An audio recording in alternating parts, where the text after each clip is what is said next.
And then he says, and I quote, if Chris Benoit can do the crap he did and the fans still love him, they're very forgiving. So he basically implies that he feels like he should be forgiven for all of the things he has done because, from his perspective, fans have forgiven Chris Benoit. I don't know what universe Hulk Hogan is living in, where this is something that he thinks has happened. Does he think that me and you guys, all y'all, have forgiven Chris Benoit? We're cool with him giving his son 3 Xanax and smothering him? Does he think we're cool with choking Nancy so hard that he snapped her spine in half? He thinks we're okay with that. We've put it behind us. It's all good. We've forgiven him. And because of that, he's confused why fans haven't forgiven him, even though he still does crazy numbers. I think a lot of fans don't even give a shit what he did, because he still has a line. He goes up to do an autograph signing somewhere, line 2.5 miles long.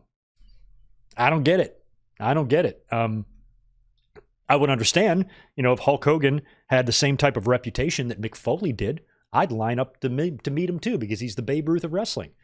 He's arguably the biggest star the business has ever had, and arguably the reason that we're sitting here talking about this stuff today, because of the success of that Hulk Hogan character in the 80s.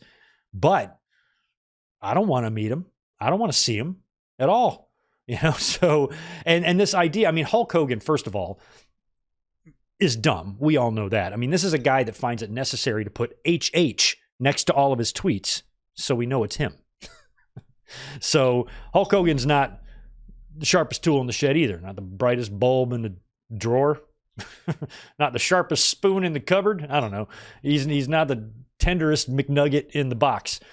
And the fact that that's something that he thinks is just kind of laughable. And it's just like, God, can this guy say any more stupid shit?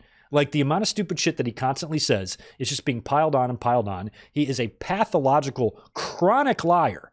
And I think part of that is he really lies. And then part of that is that's how he's remembering his own history. Sometimes I really think that he believes these things that he says happened. Sometimes I think he really believes that he was offered a spot in Metallica. I think he thinks that. It didn't happen, but I think he believes it happened.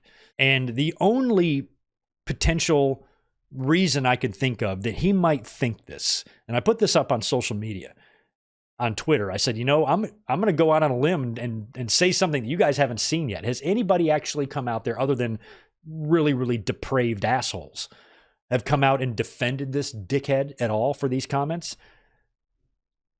And I'm like, no, probably not. So I'm going to do it. And I'm going to cite Hogan's stupidity as the reason that he says this. And I'm also going to cite the stupidity of Twitter, or X, that horrible platform that is just a cesspool of idiotic fucking wrestling fans. Hateful, angry, drooling, uneducated, virgin pricks. They're everywhere on that app. You can't avoid them.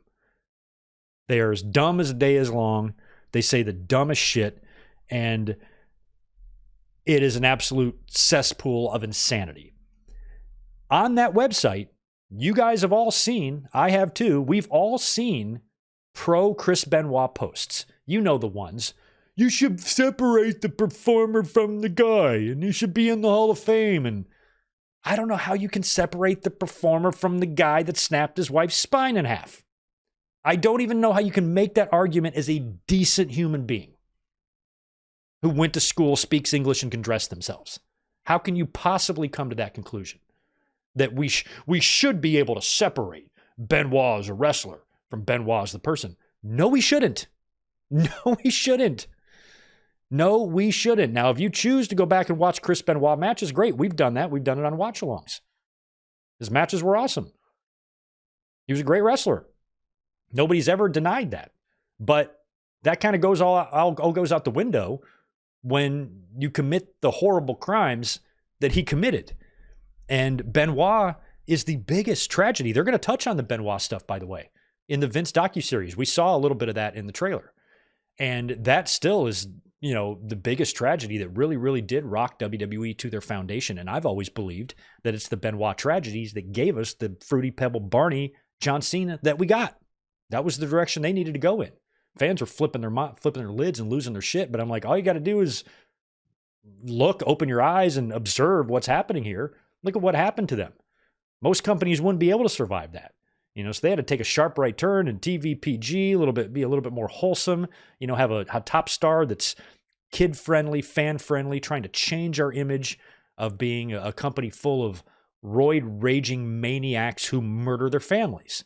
That's what they had to do. It's totally understandable, but the Benoit tragedy is the ugliest thing to ever happen. And the fact that you have fans here that still use this as a debate, you actually have a pocket of fans that fully believe, as dumb as this sounds to say out loud, that Chris Benoit belongs in the Hall of Fame. So when you combine the aggressive stupidity of social media and specifically Twitter with the aggressive stupidity of a Hulk Hogan, really, really stupid things are going to happen and really, really stupid things are going to be said. So a lot of people jumped down Hulk Hogan's throat for that. I'm kind of chalking this up as unsurprising. This is the type of stuff that Hulk Hogan thinks. This is the way Hulk Hogan is. And so this didn't even bother me that much. Like a lot of people were just, raking him over the coals for this. And I'm like, of all the dumb shit Hulk Hogan has said, this is pretty tame to me. So that's all he really said there. I think it was more of a throwaway comment than anything else, but people have been bringing it up all week and people were tagging me in the clip. Did you hear this, good Mike? Can you believe what he said? Yeah, I can.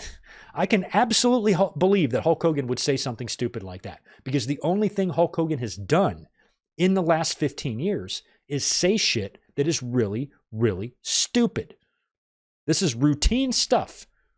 This is every waking moment of this turd's life is what he does. So no big whoop to me. Wasn't offended.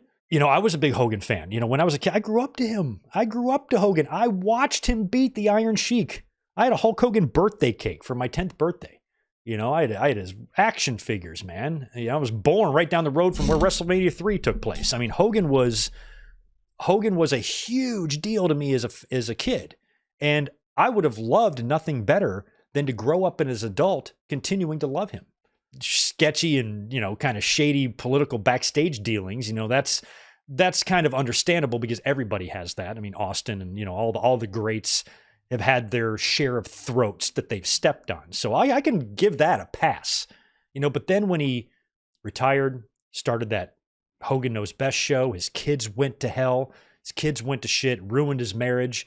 All of a sudden he's acting like he's a 22-year-old kid. This is a guy that should have been able to enjoy the fruits of his labors, take all the money and success he made and had, and ride off into the sunset as the Babe Ruth of pro wrestling with all of this respect. But then came the racist tirades, the sex tapes, the family dysfunction, the kid his son paralyzing a kid, and going to jail, his marriage crumbling, his crazy hot mess of a fucking daughter. Everything about this guy's life was just one big fucking shit show. And I blame, reality TV for part of this. And the other part is, just the human being that Hulk Hogan is. But I really would have loved it as a fan my age to be able to remember Hulk Hogan fondly. Like I said, if only Hulk Hogan had the reputation of a Mick Foley or, somebody in wrestling who, didn't make an ass of themselves, and also didn't say hateful shit. That would be nice. I would have loved to be able to love and appreciate Hulk Hogan as a 47-year-old man, but I just don't. So this is one minor stupid thing that Hulk Hogan has said in a sea of much more serious stupid things. And I wasn't even that offended by it, to be honest. I'm like, that's pretty in line with what Hulk Hogan thinks and what Hulk Hogan says.